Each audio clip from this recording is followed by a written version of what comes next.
বন্ধুরা, সন্ধ্যার আলাপ ঘরে আজকে আমি নিয়ে এসেছি চিংড়ি মাছের রেসিপি। চিংড়ি মাছ ভাপা দেবো, সেটাও আবার কোথায়, জলে দেবো, মাটির পাত্রে।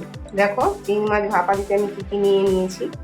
চিংড়ি মাছ, হলুদ, আর এটা গোটা জিরে বেটে নেবো। এখানে কালো সর্ষে, সাদা সর্ষে, কাঁচা লঙ্কা, রসুন, নুন আছে, এগুলো বেটে নেবো। আর সর্ষের তেল, আর এটা হচ্ছে মাটির পাত্র, এটাতেই আমি ভাপা দেবো। আগে এই মশলা দুটো বেটে নেবো। দেখো বন্ধুরা, মশলাগুলো বেটে নিয়েছি।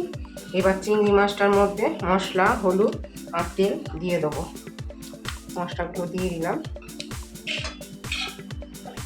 হলুদটাও দিয়ে দিলাম, আর দেবো তেল। নুন আর দেবো না, কেননা নুন দিয়েই বেটেছিলাম, দেখিয়েছি তোমাদের। তেল দিয়ে ভালো করে মাখছি। দেখো মেখে এই পাত্রের মধ্যে ঢেলে দেবো।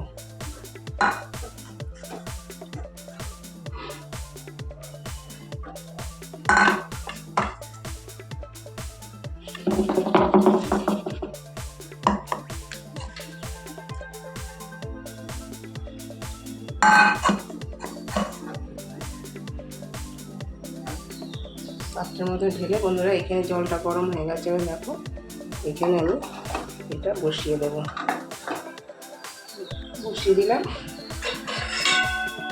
এই ঢাকনাটা চাপা দিয়ে দেবো। তারপর আরেকটা ঢাকনা চাপা দেবো। বেশিক্ষণ লাগে না বন্ধুরা, খুব জোর 10 মিনিট। 10 মিনিট পর আমি খুলবো।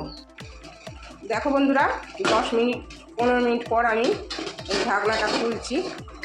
খুলে তোমাদের দেখাচ্ছি কতটা কি হয়েছে।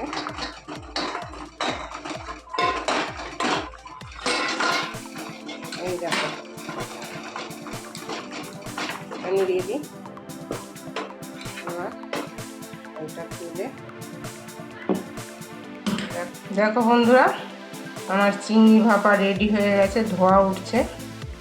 আর এই রেসিপিটা যদি তোমাদের ভালো লেগে থাকে তাহলে একটা লাইক, সাবস্ক্রাইব এবং শেয়ার করে দেবে। Thank you.